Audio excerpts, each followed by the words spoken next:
Well, I was hoping we would get another member of Congress to go into everything that's going on. Yeah, that'd be good. But I think we can get someone who plays a member of Congress, or at least someone who plays the disembodied head of a member of Congress on Fallout, and that's Martha Kelly. So yes, let's get her up on the ship. Bring Martha Kelly's head and full body on board. Hi, Martha. Truly one of the creepiest scenes I've ever seen in television history. That's awesome. I was losing my mind. I was really kind of bummed when I found out that she's ends up being a head on a table, because I really wanted to come back if they did another season, because it was like such a great crew on that show. Such an amazing show. It was so fun. That's great. Yeah. To prepare for the role, did you go deep and study our members of Congress and their wonderful and patriotic whims?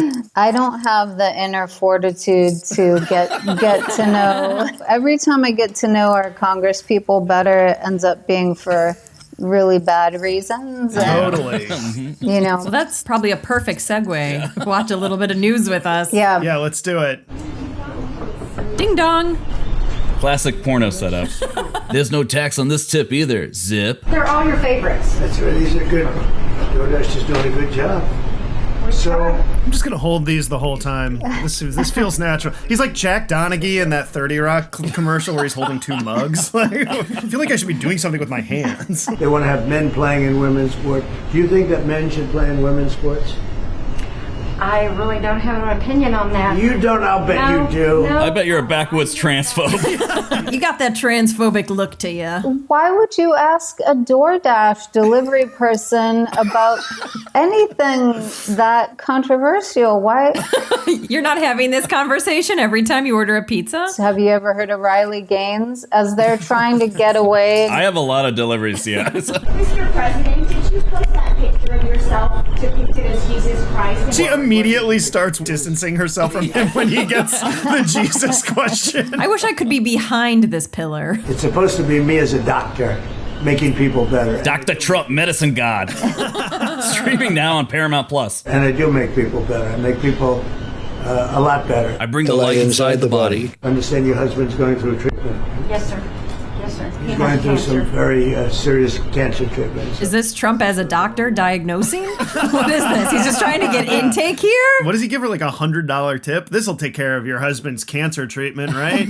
Anyway, get out of here. His terrible lying, it's like the level of a child, and it made me remember when my sister and I, when we were like 7 or 8 and we were going to clean our room, we would put on hats and sunglasses and speak with fake British accents and tell our older brother that we were 2 women who were maids who had come to clean our room. And it drove my brother insane. But that's the level of lying that he does. He thought it was him being a doctor and was not a depiction of him as Jesus. Do you think that tracks? Does that make sense to you? You feel you're probably taking it a lot deeper than I took it. I barely glanced at the... Barely glanced at it! I didn't see it. I treated it like an eclipse. I only looked at it through a reflection in a puddle. So I saw it for a second. And then I immediately clawed my eyes out. I do love that he puts these GOP Congress people in the position of having to look like idiots. Yeah. There's so many examples of like, I haven't seen the post, and then they show it to them, and they're like, well, I haven't really looked at it. And they're like, no, I'm showing it to you now. And they're like, well, I'd have to, go back and really look at it. I don't have my glasses on me. Right. My monitor's very small over here. I can't. I just had LASIK. I can't. Everything's blurry. I don't have my meme glasses on. I don't know if I can see that one. Anyone who looks at a chart for energy prices will see that they've gone up quite a bit since the situation with Iran began. Imagine if oil prices start going back down because the situation resolves itself somehow. Oh, that sounds good. Imagine. Just imagine if you would. Imagine there's no Hormuz. Imagine if you zoom out and I'm really fit and I have an incredible pair of pants on and I look awesome. I also love that he's unwilling to even hypothetically say, when Trump resolves this situation. He says when it resolves itself somehow. Somehow Palpatine resolved it. It's all from when Trump during COVID was like, it'll disappear one day like a miracle. Oh, yeah. The world will explode from the sun and then it'll be gone. Yeah. Didn't we serve Iran an NDA? Can't we just like walk away now and they can't talk about this? They'll shut up. Yes, the climate does change. Wow. As we all know, the natural habitat for the Earth is actually water. What? Ice was probably fascinating. It's a very long cycle, but ice was an unusual cycle. Do you guys know that water comes from ice and ice comes from water? They're connected. Didn't you see Waterworld? And that's why I had these gills installed behind my ears. It's just so insane to be like, yeah, what's the problem with melting ice caps when the world is 75%? What about the other 25%? Well, new data from the CDC shows the U.S. fertility rate reached another record low last year, only 53.1 births per 1,000 women aged 15 to 44. Women age 15. Yikes. I don't mean to be a prude. When my niece was 15, I think she might have still been having birthday parties where they would all make slime. Well, she should have been having babies, Martha. We still have 3.6 million births a year, but the problem is teens and young adults. From ages 15 to 19, the fertility rate is down 7%. Great. Normally great, yeah.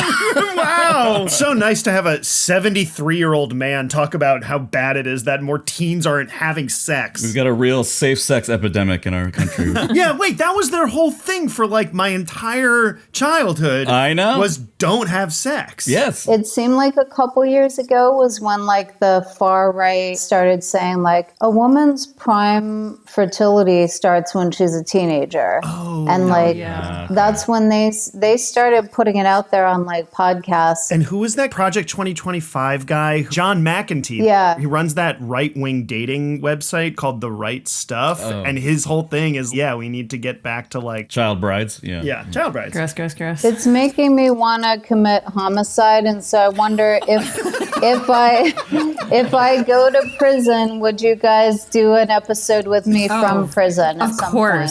We're telling people that are young not to have babies, to wait till they're in a more stable life situation, till they're more financially secure. Maybe they haven't found the right partner. That shouldn't stop you.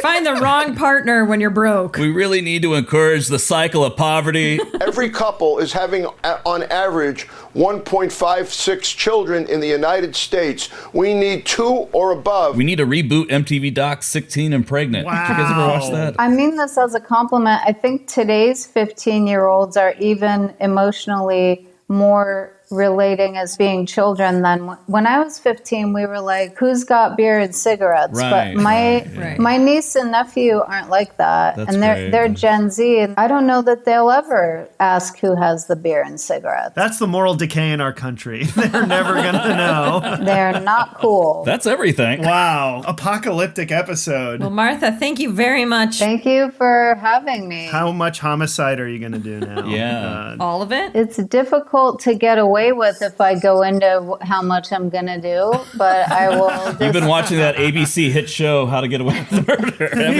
If the detectives who arrest me are looking for motive, I am just gonna refer them to this episode of your podcast. Martha, is there anything going on in your universe that you'd like to share? One is anyone who is willing to do me a favor, please watch Carol and the End of the World on Netflix. It's an animated show and it's beautiful. And I do the voice of Carol, but there's a lot of other great actors in it if you don't like my voice. And then Euphoria season 3 premiered this past Sunday, so episode 2 is this coming Sunday. Nice. Thank you very much for coming on. Bye, Martha.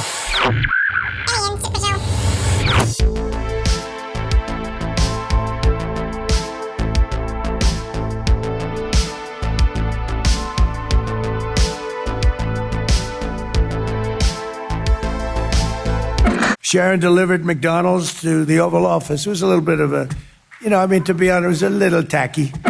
Hey Humies, thanks for tuning in. If you like the show, help us invade your planet by subscribing to our YouTube channel or drop us a comment. We really love those.